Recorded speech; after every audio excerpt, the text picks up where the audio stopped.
Hi guys! For today's video, gaya-gaya tayo. May napanood ako sa Facebook na parang masarap na luto. So, gagayahin ko. Ayan, ganito yon. Nagluto siya ng bangus na may karning baboy. So, gagayahin din natin yan. Meron ako dito. Ayan, karning baboy at bangus. Na-imagine nyo ba? Isda. Saka baboy. Together. Ano kaya yon? Painit na nga pala ako dyan ng kawali. Nilagay ko na rin ang ating baboy. O, diba? Wala siyang mantika. Tatry nating palabasin yung mantika ng baboy. Diba? Pumuputok-putok na siya. Nagsisimula na siyang magmantika. Ayan. So ganda na siya. Habang hinihintay kong lumabas yung mantika na ating karne, yung taba-taba, nagsaing na nga pala ako dyan.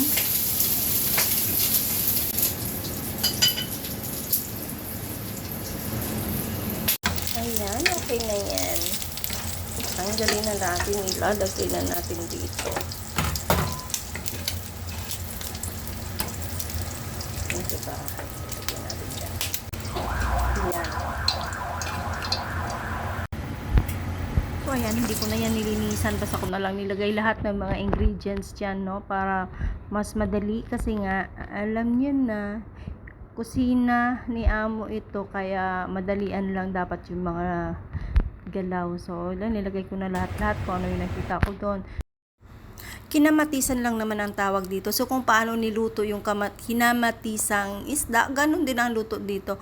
Ang pagkakaiba lang dahil nga merong baboy. So, muna yung baboy, no?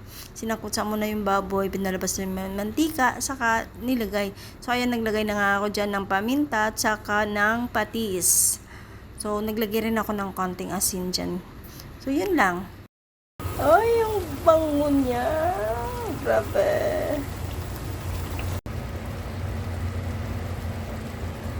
Good luck sa kakain. Ay, ito na nga. Naluto na ang ating kinamatisang bangus na may karni ng baboy. At ang sarap-tarap, natatakam na ako. Kaya tara na, kain na tayo. Oh, isa lang daw. Diba? Kunwari, isa lang. Kunwari, konti lang kainunahin natin syempre yung taba. At ako'y natatakam dito sa taba na to.